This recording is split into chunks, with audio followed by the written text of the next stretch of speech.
Assalamualaikum warahmatullahi wabarakatuh.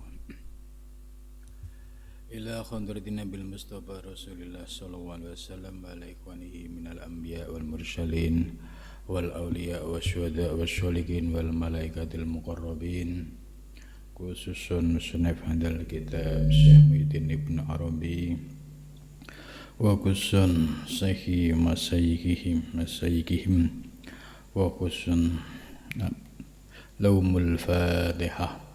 A'udzu billahi minasyaitonir rajim. Bismillahirrahmanirrahim. Alhamdulillahi rabbil alamin arrahmanir rahim maliki yaumiddin. Iyyaka na'budu wa iyyaka nasta'in. Ihdinas siratal mustaqim. Siratal ladzina an'amta 'alaihim ghairil maghdubi 'alaihim waladdallin. Bismillahirrahmanirrahim. Alhamdulillahilladzi allamani bi ulumil ulama'il muwahhidin wal muhaqqiqin wa arsadani ila tariqim mustaqim. Wassalatu wassalamu ala sayyidil wujud wal arwah nabiyina Muhammadin sallallahu alaihi wasallam alladzi jaa bisyari'ah wa tariqah wal haqiqah wal ma'rifah wa ala alihi wa sahbihi ajma'in, amma ba'du. Rabbi shrah li sadri wa yassir li amri wahlul 'uqdatam min lisani yafqahu qawli, amin ya rabbal alamin. Malam ini kita akan melanjutkan kajian kitab Al-Futuhat Al-Makkiyah, yaitu masih membahas tentang rahasia huruf. Pembahasan sebelumnya Syekh Muhyiddin Ibn Arabi membahas tentang rahasia huruf dikaitkan dengan proses penciptaan alam semesta. Kemudian pada minggu yang lalu pembahasan sudah sampai pada rahasia huruf pada surah-surat di dalam Al-Quran. Sebagaimana dijelaskan pada minggu yang lalu bahwa wajadnahu al-alam al-mukhtas wa huwa alamu awailis suwar al-majhulah mislu alif lam mim al-baqarah, alif lam mim shad, wa alif lam ra Yunus wa akhwatiha. Kami menemukan yang disebut dengan al-alam al-mukhtas, yaitu alam yang khusus, yaitu alam yang berada pada permulaan surat. Sebagaimana kita ketahui, di dalam surat-surat Al-Quran itu ada surat yang dimulai dengan huruf-huruf, ya, seperti alif lam mim, ya. Alif lam mim. Nah, selama ini kita belum mendapatkan penjelasan secara utuh apa dibalik rahasia huruf alif lam mim. Para mufassir kebanyakan ketika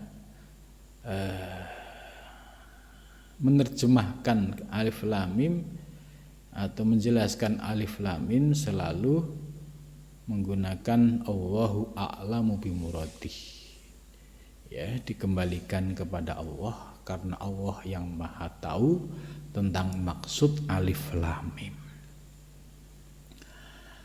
Ibnu Arabi, Syekh Ibnu Arabi ini akan membahas, mengurai rahasia-rahasia di balik huruf alif lam mim. Tidak hanya itu, huruf-huruf yang lainnya. Ya.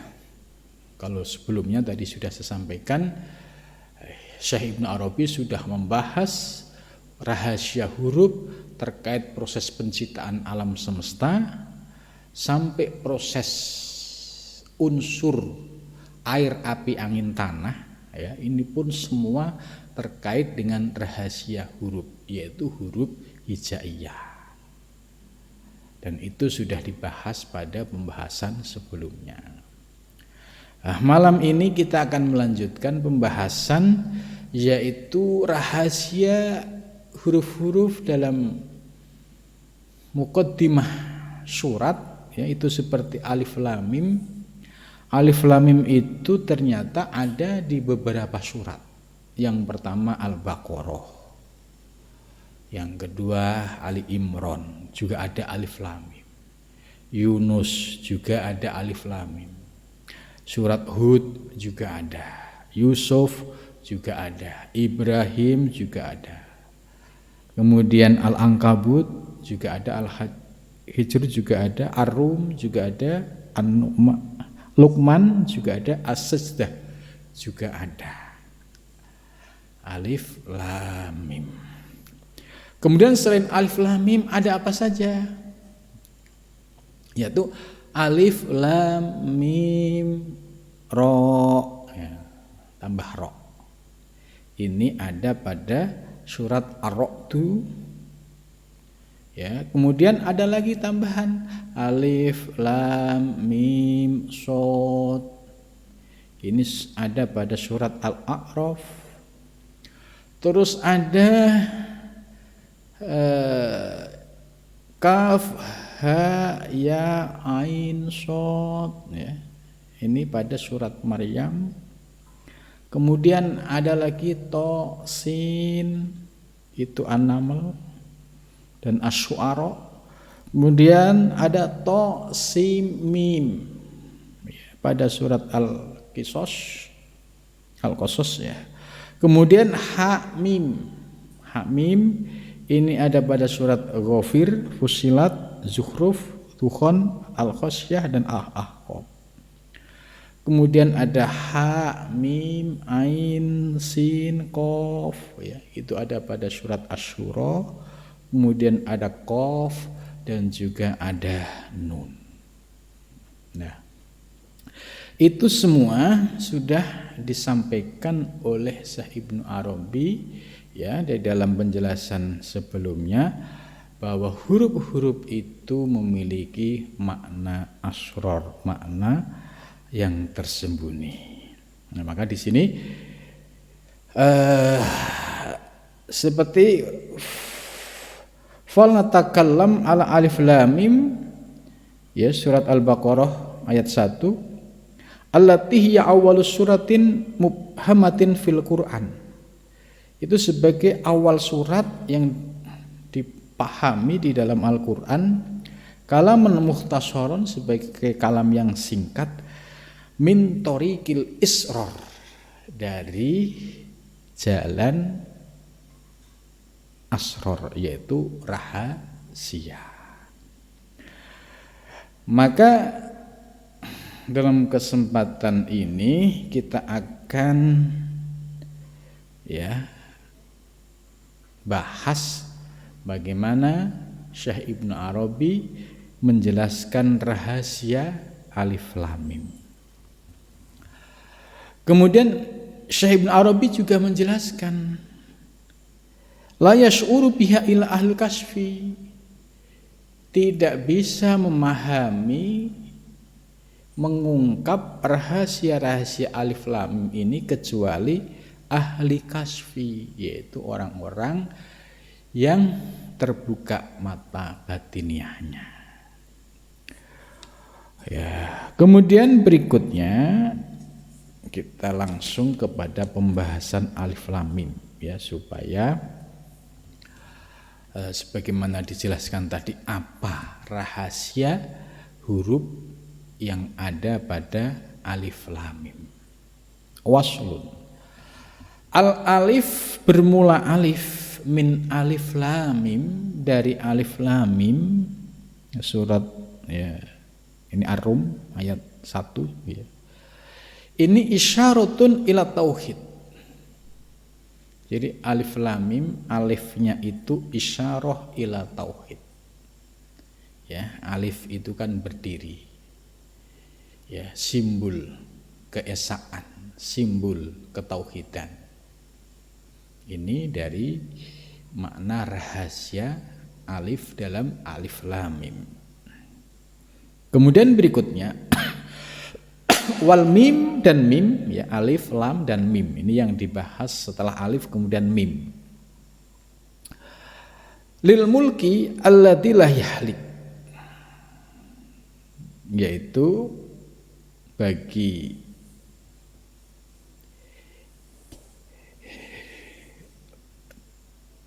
raja alladzi la yahlik, yang tidak akan pernah hancur.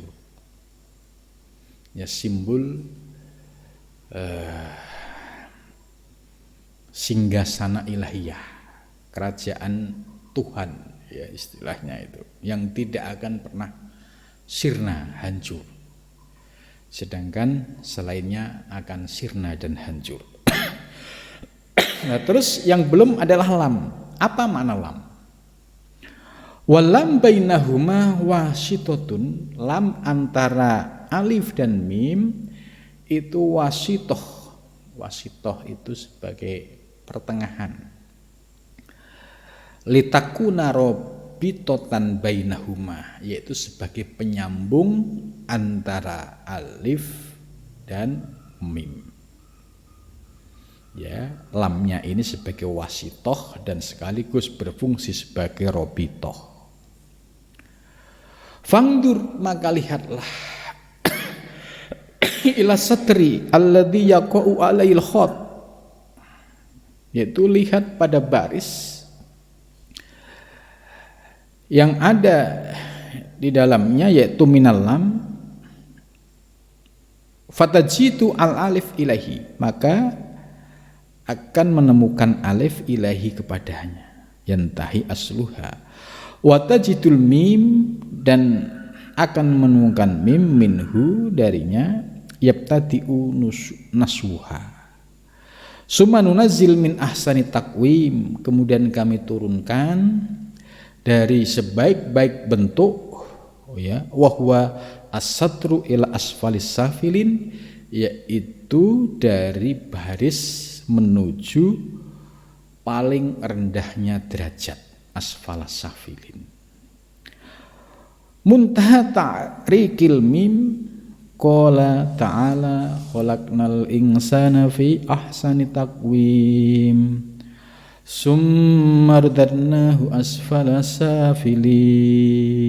Ini khalaqna, kami menciptakan, al insana, manusia, fi ahsani taqwim, pada sebaik-baik bentuk, sebaik-baik rupa. Jadi wujud manusia, ya, itu sudah didesain oleh Allah dengan sebaik-baik bentuk. Ya, mulai dari, ya, rambutnya, wajahnya, telinganya, mulutnya, matanya, hidungnya, kemudian tangannya, kaki, anggota badan, semua itu didesain oleh Allah fi ahsani takwim, dalam rupa yang sempurna, sebaik-baik bentuk. Nah, ini bisa dilihat, diperbandingkan dengan wujud yang lain, ya, seperti binatang. Itu pasti dibandingkan dengan manusia, maka manusia lebih sempurna dibandingkan makhluk-makhluk yang lain. Namun demikian, ya, manusia ini dibuat sebaik-baik bentuk, tapi harus diperhatikan, ada konsekuensinya. Summa radadnahu asfala safili. Kalau dia sudah didesain menjadi manusia yang sempurna dalam bentuk fisik lahir, ya semestinya harus digali potensi spiritualnya sehingga manusia ini bisa mengendalikan hawa nafsu yang ada di dalam dirinya. Ini yang banyak sekali manusia itu lupa. Ada manusia yang diberikan oleh Allah rupa yang sempurna. Kalau laki-laki ya ganteng, kalau perempuan ya cantik. Tapi ketika hatinya ditutup oleh Allah, dia sulit untuk bisa mengembalikan bahwa kegantengan, kecantikan ini yang menciptakan Allah. Bahkan akhirnya muncul sombong dengan gantengnya, muncul sombong dengan kecantikannya. Kenapa? Hatinya ditutup oleh Allah, tidak bisa mengingat, menyadari siapa yang menciptakan kegantengan dan kecantikannya. Ditambah lagi apabila dia dikuasai oleh hawa nafsu, yaitu nafsu ammaroh, nafsu kebinatangan, ditambah nafsu lawamah, nafsu syaitoniyah, akhirnya kualitas manusianya ini menjadi kalah oleh potensi hayawanat, kebinatangan, dan potensi syaitoniyah. Apabila tidak mampu menghadapi dua potensi ini, maka akhirnya ya dikritik oleh Al-Quran, hum kal an'am, mereka seperti binatang. Gitu. Jadi kualitasnya kualitas an'am, bal hum adol, bahkan mereka lebih sesat. Nah, ini manusia yang bagaimana? Yaitu manusia yang wujudnya ya didesain oleh Allah secara sempurna, tapi hatinya ditutup oleh Allah, tidak mampu menyadari bahwa Allah lah yang menciptakan dirinya, Allah lah yang memberikan anugerah pada dirinya, kemudian tidak menyadari bahwa di dalam dirinya ini juga ada nafsu syaitoniyah yang selalu mengajak berpaling dari Allah, dan juga ada nafsu ammaroh, nafsu kebinatangan yang selalu juga mengajak untuk berpaling dari Allah. Ketika manusia kalah dengan dominasi dua nafsu ini, maka kualitasnya hum kal an'am. Kalau hum kal an'am, maka ayat berikutnya summa rudadnahu asfala safilin. Kemudian kami campakkan ya manusia tadi yang sudah diciptakan dengan sempurna kepada tingkatan yang paling rendah, menjadi hina. Ya.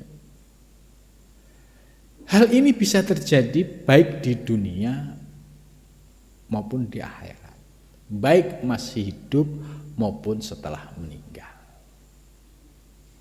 Banyak sekali orang-orang yang awalnya diberikan kedudukan, kemuliaan oleh Allah, tapi kemudian kalah mengikuti hawa nafsunya, akhirnya sumarudatnahu asfala safilin, dicampakkan oleh Allah, martabatnya jatuh, ya turun serendah-rendahnya, akhirnya hina di mata manusia.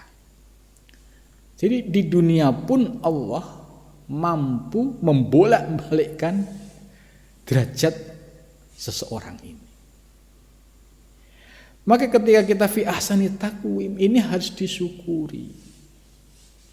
Jangan sampai kita sudah diciptakan fi ahsani taqwim, kita tidak bisa bersyukur, kemudian kita akhirnya dicampakkan oleh Allah, dihinakan oleh Allah, menjadi asfala safilin. Ini na'udzubillah min dzalik.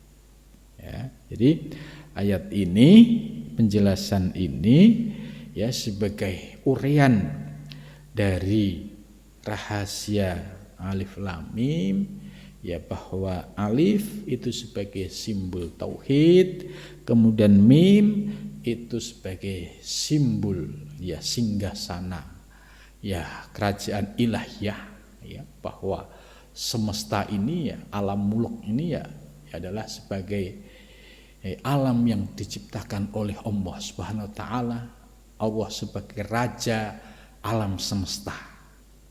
Itu. Nah, kemudian lam ini wasitoh. Lam ini sebagai robitoh. Ya, penyambung antara tauhid, simbol lam dan al-mulk. Ya, jadi titik wasitohnya yaitu kesadaran kita pada saat kita mampu bersikap tauhid mengesahkan Allah dalam melihat wujud alam semesta, ya dalam melihat makhluk-makhluk yang ada di alam semesta ini dengan pandangan tauhid, nah, maka hal ini sama saja kita sudah bisa mengamalkan makna di balik alif lam mim. Namun demikian di tafsir lain, ya tafsir Ibnu Arabi, nah itu juga ada penjelasan terkait dengan rahasia alif lam mim. Kalau yang penjelasan alif lam mim di sini ini tadi yang sumbernya dari Al-Futuhat, tapi di tafsir ya Syekh Ibnu Arabi juga menjelaskan bahwa alif lam mim itu ya terkait dengan surat Al-Baqarah ya. Kalau ini kan tadi terkait dengan alif lam mimnya itu pada surat Ar-Rum ya, surat Ar-Rum ayat 1. Nah, kalau yang ditafsir Ibnu Arabi itu alif lam mim yang ada pada surat Al-Baqarah ya sebagai muqaddimah. Itu penafsirannya cukup unik ya. Alif itu sebagai simbol dari Allah ya. Alif, lam sebagai simbol dari Jibril lamnya, dan mim itu simbol sebagai simbol dari Muhammad. Ya. Jadi ini menarik. Ya. Menurut Syekh Ibnu Arabi ketika alif lam mim dalam surat Al-Baqarah ya, itu alifnya memiliki makna simbol sebagai simbol Allah ya, Tuhan semesta alam. Kemudian lam itu simbol dari Jibril ya, sebagai perantara ya. Kemudian mim itu simbol dari Muhammad yang membawa wahyu. Jadi Al-Qur'an itu adalah wahyu dari Allah yang dibawa oleh malaikat Jibril disampaikan kepada Nabi Muhammad sallallahu alaihi wasallam. Jadi ini menariknya kalau penafsiran Syekh Ibnu Arabi itu langsung dibuka sisi asrornya, rahasia di balik alif lam mim. Nah, ini sudah kita buktikan dari alif lam mim yang ada pada surat Al-Baqarah ternyata berbeda penafsirannya dengan alif lam mim yang ada pada surat Ar-Rum. Kenapa berbeda? Karena penjelasan setelah alif lam mim surat Al-Baqarah itu berbeda dengan alif lam mim yang ada pada surat Ar-Rum. Itu. Maka kalau di dalam surat Al-Baqarah alif lam mim dzalikal kitabu la raiba fi. Nah, itu langsung dzalikal pakai isyarah ya, dzalikal kitabu, kitab itu. Kitab itu apa maksudnya? Yaitu ya Al-Qur'an. La raiba fi, tidak ada keraguan di dalamnya gitu. Maka alif lam mim ya ditafsiri oleh Syekh Ibnu Arabi, alifnya simbol Allah, lamnya simbol Jibril, mimnya simbol Muhammad. Nah, ini cukup menarik penafsiran ya, makna asror daripada alif lam mim menurut Syekh Ibnu Arabi. Nah, sedangkan alif lam mim dalam surat Ar-Rum tadi sudah dijelaskan, alifnya itu sebagai isyaratun ila tauhid, simbol dari ketauhidan, sedangkan mim itu simbol dari yaitu wilayah kerajaan ilahiyah, al-mulk ya. Yang menjadi malikul mulki, raja alam semesta ya hanya Allah. Ya, jadi antara alif dan mim, lam ini sebagai wasitoh, sebagai robitoh.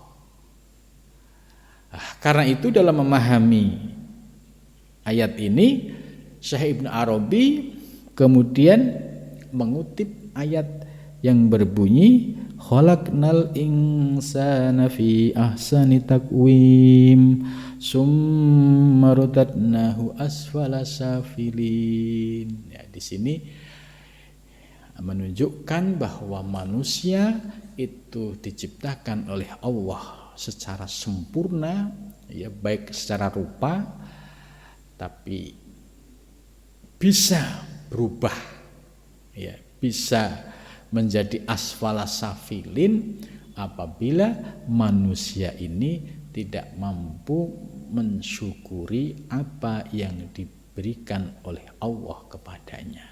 Itu. Kemudian wa nuzulul alif ila syatri misla qawlihi, dan turunnya alif ila syatri kepada baris mislu qawlihi yang zilu rabbuna ila sama'id dunya wa huwa awwalu alamit tarkibi li'annahu sama'u Adam alaihi salam. Kemudian turunnya alif kepada garis, ya, itu dijelaskan oleh Syekh Ibnu Arabi, yaitu turunnya Allah Subhanahu wa taala ila sama'id dunya, yaitu ke langit dunia. Wa huwa awwalu alamit tarkib, yaitu sebagai awal alam tarkib, alam yang tersusun, ya, tersusun dari berbagai macam unsur tarkib.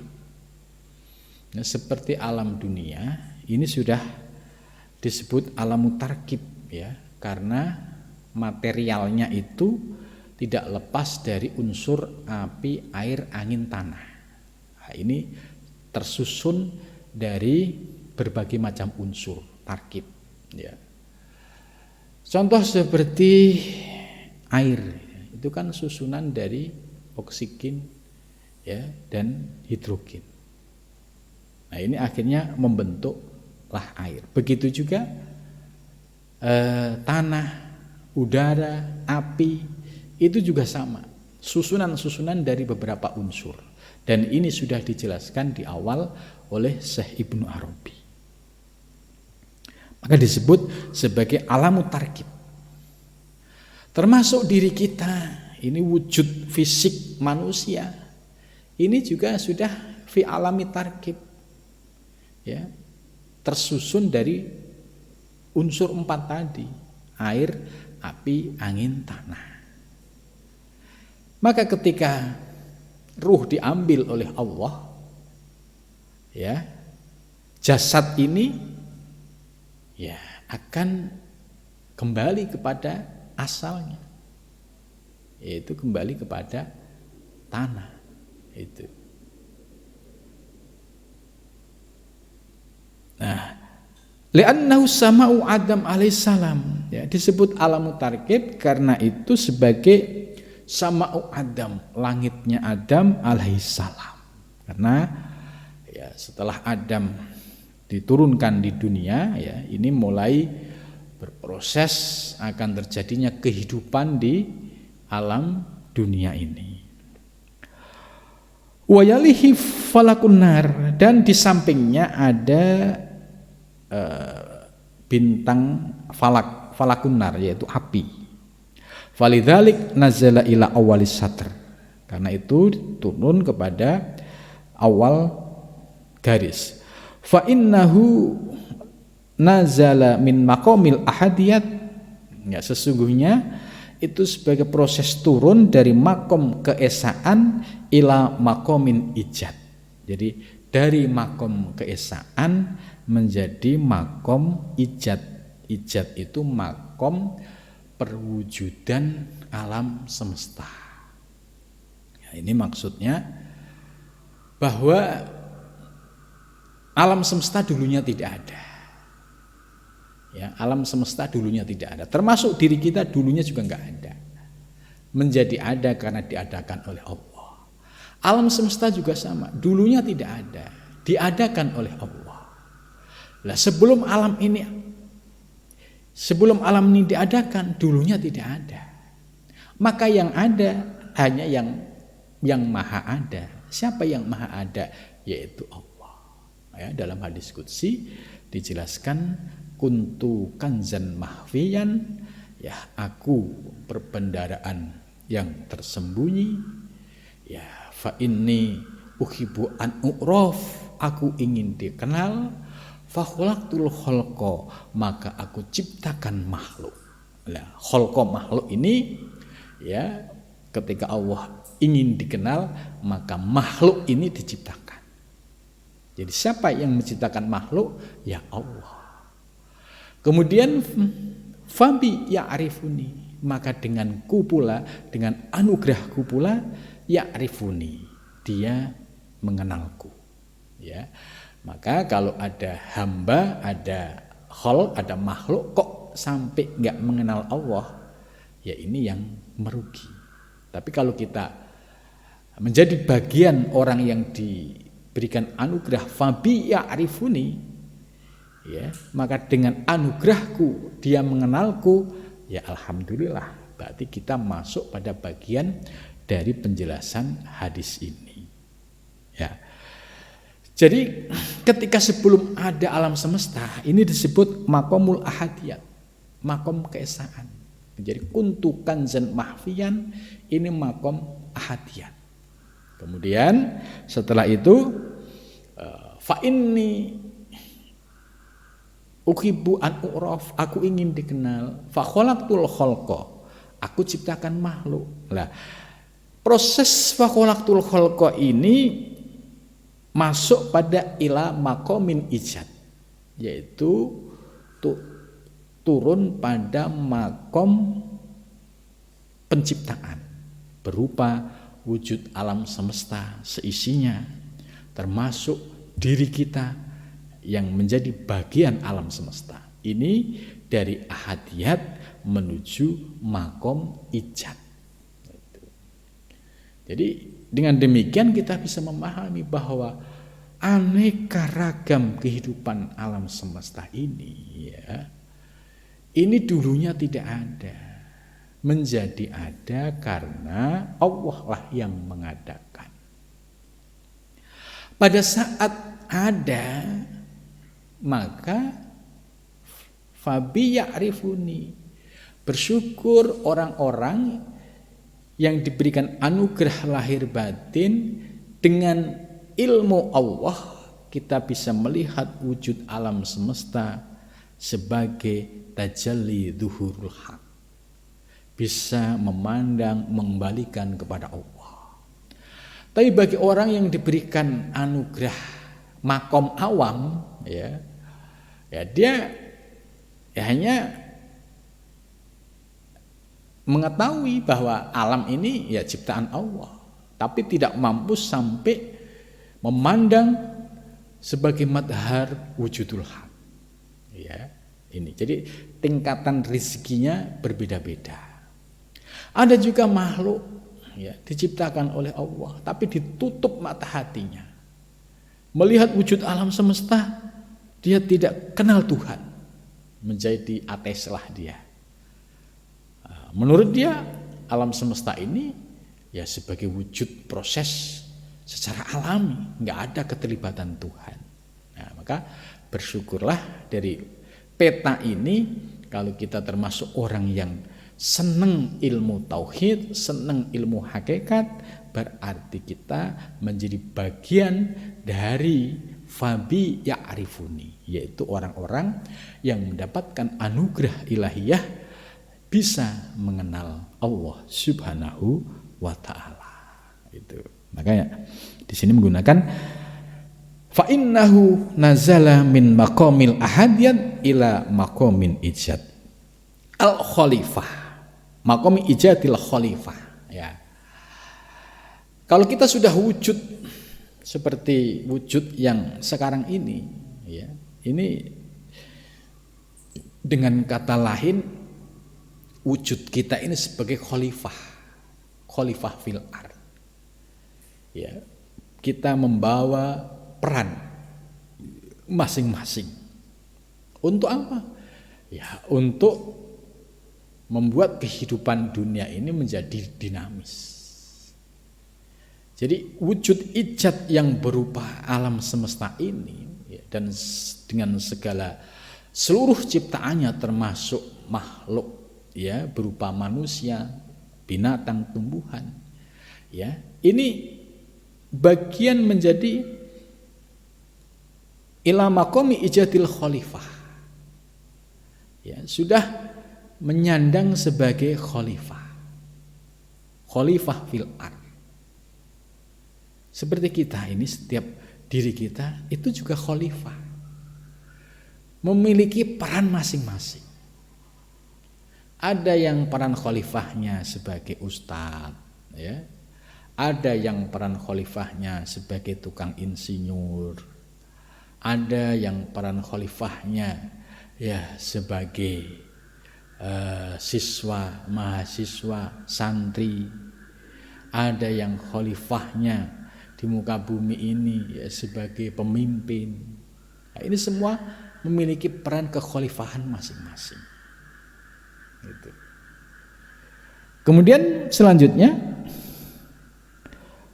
nuzuli taqdisin wa tanzih la nuzula tamsilin wa tasbih. Jadi turunnya itu dalam keadaan suci. Tanzih itu, ya, maha suci Allah yang tidak bisa diserupakan dengan makhluk. Ini namanya nuzulu taqdis wa tanzih. Yang maha suci hanya Allah, selain Allah tidak. Yang memiliki tanzih, sifat transenden, ya, itu hanya Allah. Karena di dalam akidah Asy'ariyah sifat 20 itu ada sifat yang namanya salbiyah. Sifat salbiyah ini yang ada 5, qidam, baqo, mukhlafatul lil khawadisi, qiyamu binafsi, wahdaniyah. Ini sifat yang khusus dimiliki oleh Allah. Selain Allah tidak punya, makhluk tidak punya. Maka sifat-sifat khususiyah ini harus didudukkan sesuai dengan kedudukannya. Jangan sampai muncul pemahaman yang tanda kutip menyimpang. Setelah paham ilmu hakikat, kemudian mengerti soal hakikat alam semesta, tapi dia belum bisa memilah, ya, secara detail antara tasbih dan tanzih. Kemudian dia menganggap bahwa semua alam semesta ini Allahual alam, alam huwallah. Nah, ini yang salah. Pemahaman ini yang disebut ilhad, menyimpang, ya. Pemahamannya tetap takdis wa tanzih, mensucikan Allah. Allah itu, ya, laisa kamitslihi syai'un, tidak ada yang menyerupai sesuatu apapun, ya, menyerupai Allah. Itu laisa kamitslihi syai'un. Jangan sampai yang makhluk ya dianggap, diposisikan sebagai Tuhan. Ini yang salah kaprah. Maka kalau ada orang yang paham ilmu hakikat ya, kemudian setelah dia paham tapi belum tahu kedudukannya secara terperinci dan utuh, kemudian menisbatkan dirinya itu Tuhan. Nah, ini pemahaman yang seperti ini, pemahaman yang mulai menyimpang. Tetap diri kita ini sebagai hamba. Kita menjadi ada, diadakan oleh Allah. Sifat Allah jelas, yaitu takdis dan tanzih. Ya. Kemudian setelah memahami takdis dan tanzih, la nuzulat tamsilin wa tasbih. Ya, tidak turun dalam bentuk ya tamsil, yaitu perumpamaan, wa tasbih dan penyerupaan. Jadi enggak boleh sampai punya pemahaman bahwa al-alam huwa Allah. Ini yang salah. Ya, ini yang disebut pemahaman yang tidak benar. Ya, tetap harus bisa memilah Allah sebagai Tuhan yang Maha Suci, sedangkan hamba ini sebagai makhluk ciptaan. Yang namanya makhluk ciptaan ini pasti banyak kekurangannya. Nah, hanya saja dalam pandangan ahlu kasfi, makhluk yang disebut tasbih ini dipandang sebagai madhar. Dia sebagai wujud kenyataan, tapi dia bukan Allah. Dia sebagai madharul wujudil haq. Wa kanat alam wasitoh, dan lam ya, dalam alif lamin itu sebagai wasitoh. Wahya naibatun manabal mukawwin wal kaun. Ya. Lam dalam alif lamin surat Ar-Rum ini sebagai wasitoh, perantara yang sebagai ganti menggantikan antara al-mukawwin wal kaun. Al-mukawwin yaitu yang mengadakan, al-kaun yaitu yang diadakan.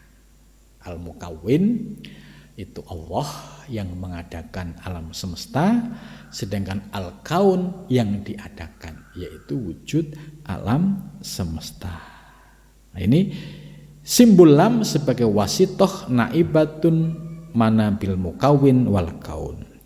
Fahiya al-qudrah allati anha wujidal alam fa asbat alif fin nuzul ila awalis satr wala makan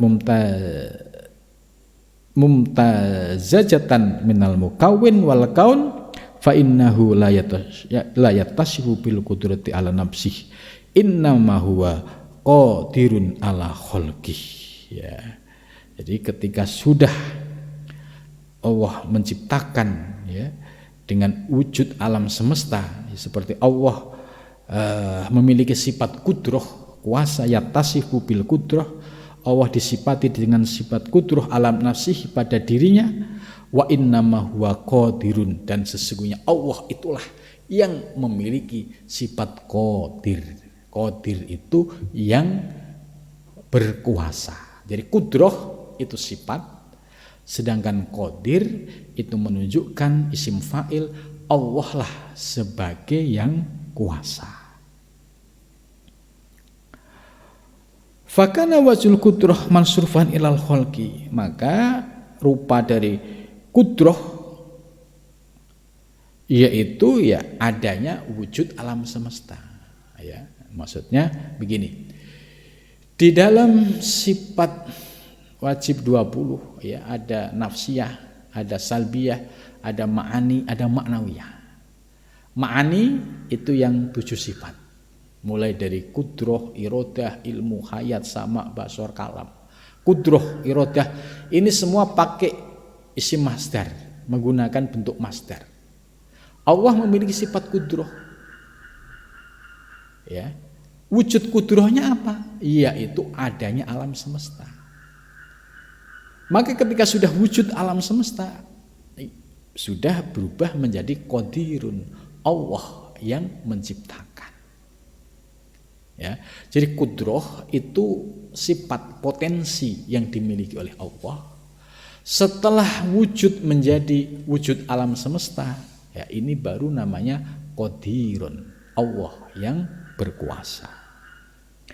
Walihada la yusbitu lil khaliq ila bil khalqi, karena ini tidak tetap lil khaliq bagi zat yang menciptakan illa bil khalqi, kecuali dengan makhluknya. Jadi dengan wujud alam semesta yang diciptakan oleh Allah, ini menunjukkan bahwa itu sebagai bukti adanya Allah Subhanahu wa ta'ala. Jadi la yusbitu lil khaliq illa bil khalqi. Jadi setelah wujud, jadi sifat adanya Allah itu tidak tetap ya, kecuali setelah wujudnya makhluk. Makhluk ini ada karena yang mengadakan Allah Subhanahu wa ta'ala. Fala budda min ta'alluqiha bihim uluwan wasaflan wala makanat haqiqatuha la tatimu bil wusul ila satri fatakunu wal alif ala martabin wahdah talabat bihaqatin nuzul tahta syatri awal satri kama nazalal mim fanazalat ila ijadil mim.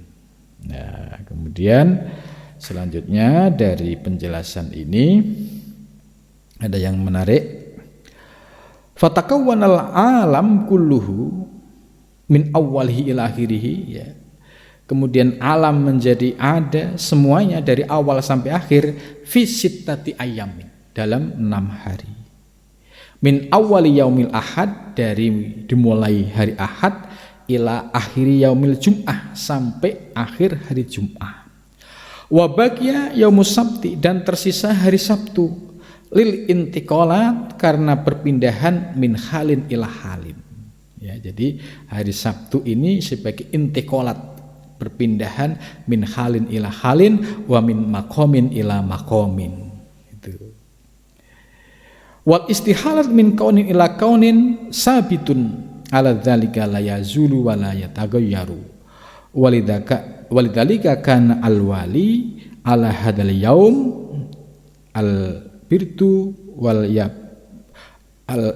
al-burtu wal yabasu wa huwa minal kawabib zahlun fasyara alif lam min wahdah falakan muhiton min darin bihi ilmu dzat wasyifat wal af'al wal maf'ulat. Ini kemudian ya mengerucut kepada makna alif lam mim, yaitu sebagai sebuah falakan, ya, bintang, muhiton yang meliputi min darin, dari dar perkampungan yang di dalamnya meliputi ada zat, sifat, af'al dan maf'ulat, ya.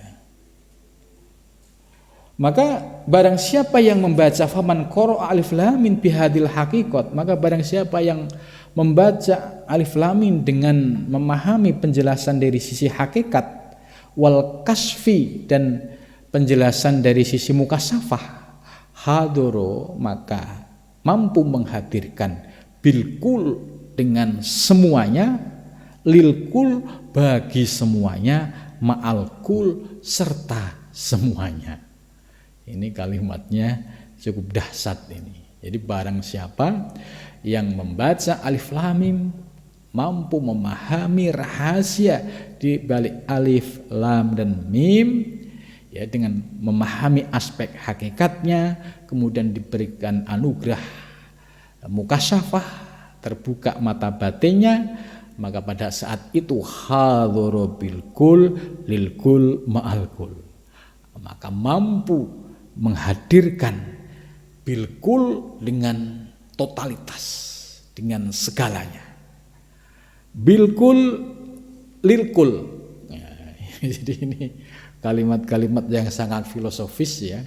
Bilkul itu dengan bahwa ya semua itu wujudullah, ya.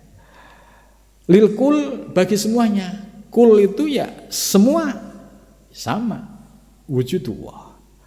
Ma'al kul serta kul semuanya juga wujudullah. Ini bagi orang-orang yang levelnya sudah memperoleh anugerah ilmu hakikat dan kasaf. Lah, bagi kita yang masih pemula, ya ilmu-ilmu ini dibuat sebagai pencerahan. Ya, jangan lantas ketika memahami bilkul, lilkul, ma'alkul, terus memposisikan diri seolah-olah sudah pada tahap itu, tidak. Ya, lebih baik kita ya bersikap tawadhu. Oh ya, itu adalah ilmunya orang-orang yang sudah dibukakan mukasyafah oleh Allah sehingga mampu memahami sedemikian rupa. Nah, sedangkan kita bertahap, berproses dari sedikit demi sedikit dengan cara istiqomah, ya insya Allah lambat laun akan dibukakan oleh Allah Subhanahu wa Ta'ala. Kalau sudah kita mampu memahami bilkul, lilkul, ma'alkul, ya ini kalau yang paham nikmat, ya. Tapi yang belum paham mumet. Ini apa maksudnya? Falam yabqa syai'un. Kalau sudah pemahaman sudah totalitas seperti itu, maka fala yabqa syai'un, tidak ada sesuatu yang kekal, yang ada. Fi dzalikal waqti, dalam waktu itu, illa yushhiduhu, kecuali dia menyaksikannya. Jadi di sini Syekh Ibnu Arabi tetap menggunakan illa yushhiduhu, yaitu dengan pandangan syuhud. Syuhud itu memandang dengan mata kepala, sedangkan mata batinnya mengembalikan kepada Allah Subhanahu wa Ta'ala. Ya, insya Allah penjelasan berikutnya akan kita lanjutkan pada minggu yang akan datang. Ini sangat menarik sekali. Dan mudah-mudahan kita diberikan anugerah kefutuh oleh Allah, ya, dalam memahami rahasia huruf, ya, terkait dengan huruf alif lam mim, sehingga kita bisa memahami makna-makna hakikat di balik huruf alif lam mim.